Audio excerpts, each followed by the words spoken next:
Sampah emas KRL Besar Prima RW 12 Kelurahan Cibinong Kabupaten Bogor. Emas elok meski asalnya sampah. Berdirilah Bank Sampah Emas itu 6 tahun yang lalu. Ini profilnya di bangunan lama, ya ternyata serikandi ini andalan kita. Kalau bapak-bapak biasanya hanya bahasanya komando, ngopi sama ngerokok. Ya banyak ibu-ibu. Ini contoh aktivitas di Bank Sampah. Lanjut lagi. Tim pengelolanya adalah Bapak Haji Suhadi selaku Ketua Bank Sampah Emas. Kemudian saya sendiri sebagai Ketua KRL, dan yang sedang menjadikan asisten corot beliau adalah pakar IT satu-satunya generasi old atau generasi lama, tapi beliau masih konsisten. Tepuk tangan untuk Pak Haji Suhadi. Saya sangat dibantu dengan kehadiran beliau di setiap event. Ya, ini ibu negara atau istrinya dari Pak RW, Bu Sri Mujiati.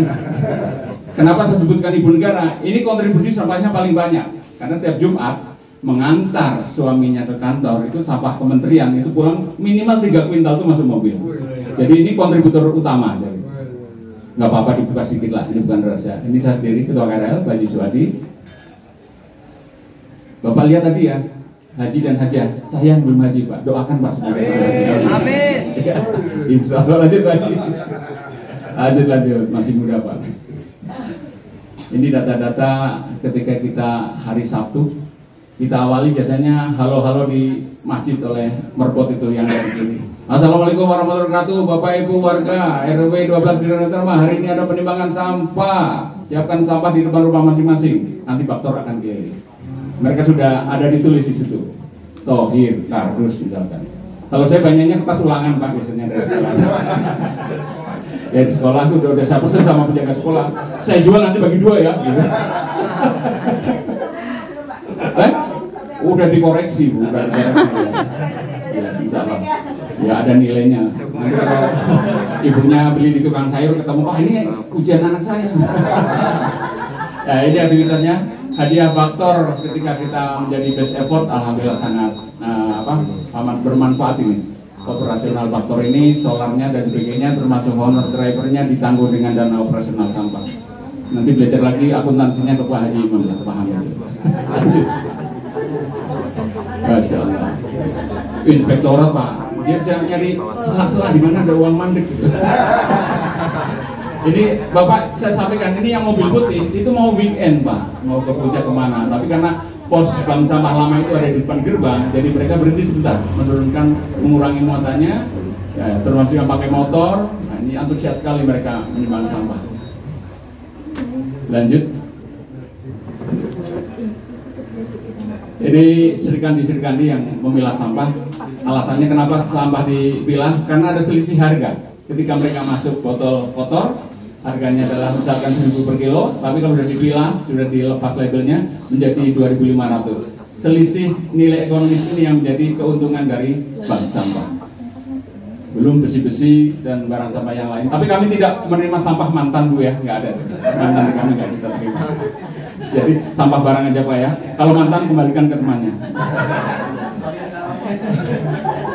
Ini data KK yang terakhir terupdate 579 KK.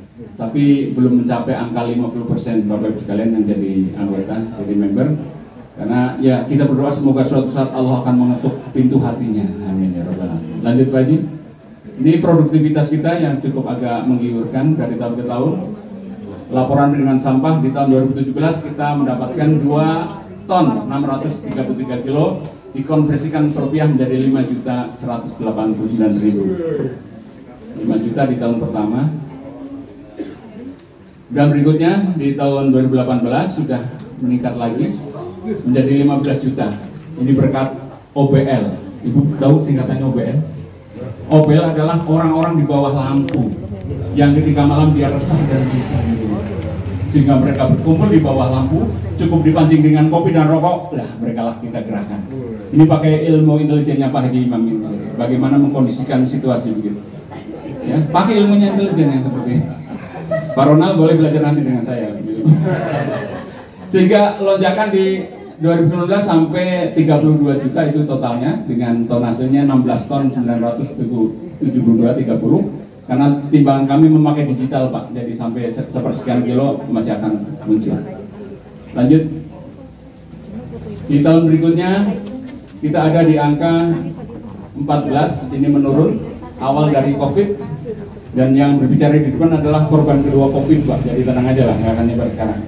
Kita pernah terdampak COVID di RW 12, menurun hingga hanya 14 ton. Lanjut. Di tahun berikutnya, tahun 2021 meningkat lagi menjadi 18 ton dan pendapatan 42.735.000. Pendapatannya ini kami maksudkan secara akumulatif Bapak Ibu ya, bukan berarti sebulan sampai 42 juta, tapi kita jumlah ke bawah. 2022 jadi turun juga di 20 ton, dan selanjutnya di tahun 2003 kalau matematika biasanya nilai akhirnya yang penting Pak ya. Lanjut Pak Haji. Di tahun 2023 ulangi layar yang tadi Pak izin, bawahnya lagi ya, kita terkumpul secara akumulasi sebanyak 111 ton 255.014 dan dengan nominal uang 239.303. Bapak Ibu, kami masih punya ide sebanyak 239 juta ini sebagian sudah diambil, tapi yang sebagian belum diambil karena tahun mendatang kita akan bekerjasama dengan Dinas Pajak agar bagaimana caranya warga bisa membayar pajak bumi dan bangunan menggunakan sampah. Nanti akan kami panggil Dinas Pajaknya, kita bikin MOU, kita rencanakan dengan baik, syarat ketentuan berlaku. Nanti pengurus pasti dapat fee dari itu. Bolak-balik pernah duit. Ini informasi bayaran tentang jumlah titik biopori di tempat kami, karena ada kewajiban setiap rumah yang halaman depannya ada air hujan jatuh wajib membuat 2 lubang biopori. Yang satu saluran khusus untuk air, yang satu untuk potongan-potongan kepala udang yang bau itu, potongan terong, timun, wortel dan sebagainya dimasukkan ke lubang itu. Tapi mohon izin kalau datang ke tempat kami, tong sampah masih ada karena tidak semua sampah bisa kita kelola. Kedepannya kami akan belajar lagi bagaimana mengelola yang sampah organiknya. Ini bukti prestasi bahwa kami sudah melakukan edukasi bank sampah ke beberapa institusi. Di antaranya kunjungan Master Kodam 3 Siliwangi di masa pandemi mereka datang. Kemudian kita juga edukasi kepada anak-anak SMP Negeri 4, mereka wawancara dan mengambil tugas serta tidak lupa membawa sampah botol plastiknya ke kami.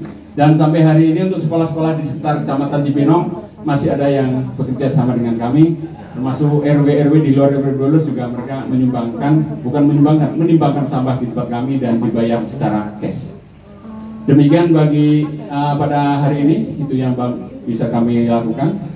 Dan bangunan bank sampah ini terletak di tanah sekitar 220 meter persegi dengan luas bangunan 120 berkat hibah dari developer dan dana dari Kabupaten Bogor sebanyak 100 juta.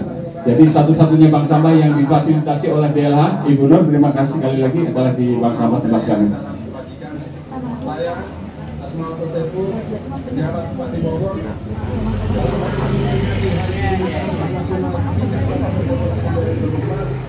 Saya mengajak kepada seluruh warga masyarakat Kabupaten Bogor untuk terus peduli dan aktif menjaga lingkungan dengan mengurangi sampah, dengan memilah sampah dari rumah agar mudah dimanfaatkan kembali dan bernilai ekonomis.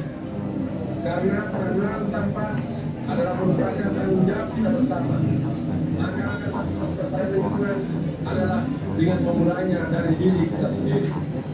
Karena itu, sebagai bentuk peduli terhadap sampah, maka di belakang saya ada aktivitas memilah sampah yang dipropos oleh Bapak Kadis Muhadi yang dilakukan oleh Gerakan Bank Sampah Emas Pusat. Selamat Hari Peduli Sampah Nasional tahun 2024. Itu kakak saya. Wassalamualaikum warahmatullahi wabarakatuh. Salam sejahtera bagi kita sekalian. Alhamdulillah Pak Asma Motosiku bersepeda ke tempat kami dan kami kenalkan dengan kondisi real yang ada di lapangan. Demikian paparan kami, lebih banyak kurangnya daripada lebihnya karena saya hanya kelebihan berat badan saja. Mohon maaf. Assalamualaikum warahmatullahi wabarakatuh. Selanjutnya keynote speaker kita Bapak Bambang Nugroho Yulianto, beliau dari Asosiasi Bank Sampah Kabupaten Bogor.